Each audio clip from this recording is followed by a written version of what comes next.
अहिले भएको भ्रष्टाचारको यो काण्डमा, शरणार्थीको काण्डमा यो ताप्केको बीड तात्यो, ताप्दै गरेको ताप्के चाहिँ सेलाएको छ। यो ताप्के नसेलाओस्, सिङ्गो देश र अन्तर्राष्ट्रिय समुदायले हेरेको छ।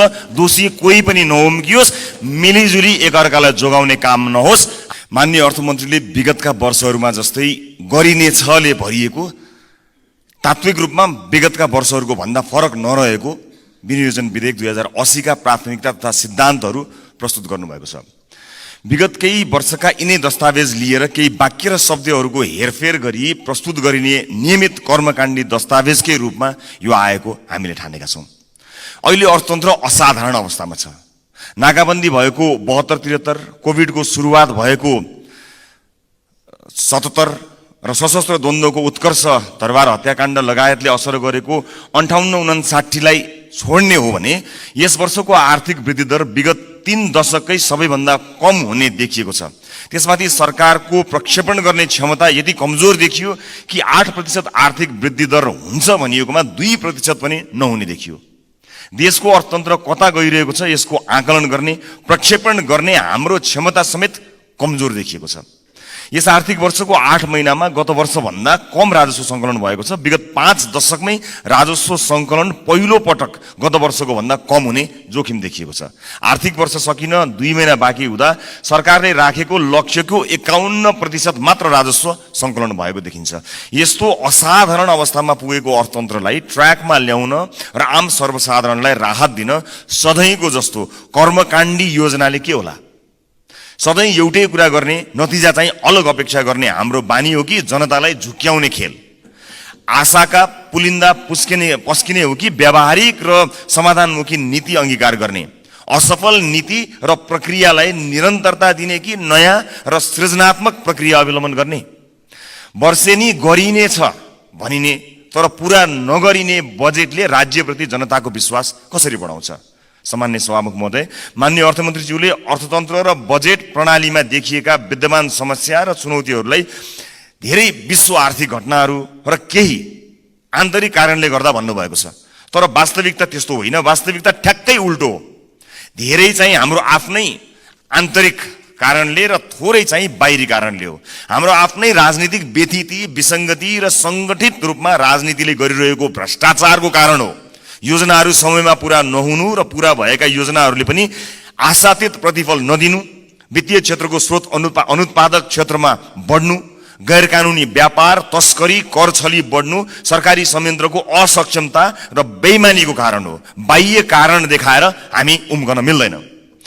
समग्रमा विनियोजन विधेयक 2080 का सिद्धान्त र प्राथमिकता पनि विगतका असफल आर्थिक नीतिको निरन्तरता हुन पुगेको छ। यसले नेपाली समाजको आजको समस्याको समाधान दिने देखिँदैन।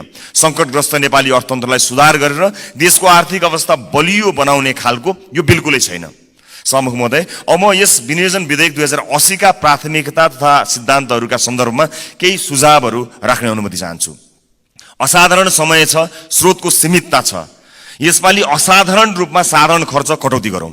बजेटमा गर्छौँ भनेका कुरा गरेरै छाड्ने, यदि हुन सकेन भने कसका कारण हुन सकेन, सचिव, विभागीय प्रमुख, मन्त्री, प्रधानमन्त्री, सांसदलाई जवाबदेही बनाऊ।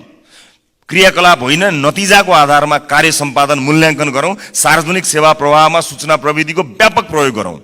सामान्य दर्ता, स्वीकृति, भुक्तानी आदि पूर्ण रूपमा स्वचालित र प्रविधिको माध्यमबाट गर्न सकेका सबै प्रवाह चुस्त दुरुस्त हुन्छ र भ्रष्टाचार पनि कम हुन्छ।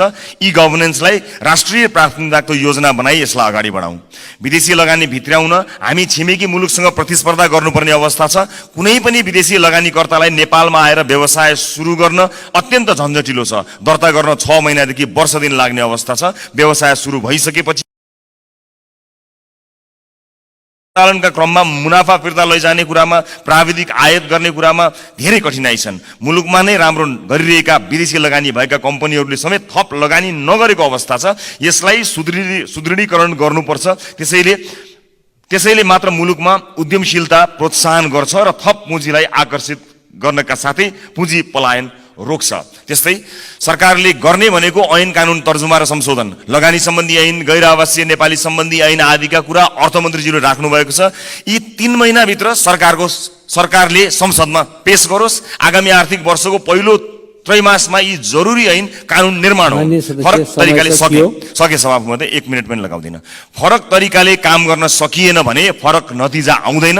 अहिलेको संकटबाट मुलुकलाई पार लगाउन माननीय अर्थमन्त्रीज्यूले विनियोजन विधेयकमा के फरक प्राथमिकता र सिद्धान्त लिनुभएको छ, यो संसदलाई विस्तृत व्याख्या सहित जवाफ दिनुपर्छ। माननीय अर्थमन्त्रीज्यूले प्रस्तुत गर्नुभएको विनियोजन विधेयक 2080 का सिद्धान्त र प्राथमिकताबाट हामी कति पनि विश्वस्त हुन सकेका छैनौं। सम्मानीय सभामुख महोदय, जाँदा जाँदै म मेरो निर्वाचन क्षेत्रमा भएको दुःखद घटनामा यो शंकर खडेल आत्महत्या प्रकरणको छानबिन होस् र न्याय मिलोस् पीडितलाई भन्ने कुराको आवाज पनि उठाउन चाहन्छु। र अहिले भएको भ्रष्टाचारको यो काण्डमा, शरणार्थीको काण्डमा यो ताप्केको बीड तात्यो, ताप्दै गरेको ताप्के चाहिँ सेलाएको छ। यो ताप्के नसेलाओस्, सिङ्गो देश र अन्तर्राष्ट्रिय समुदायले हेरेको छ। दोषी कोही पनि नउम्कियोस्, मिलिजुली एकअर्कालाई जोगाउने काम नहोस्। हामी यसलाई अत्यन्त नजिकबाट नियालिरहेका छौँ।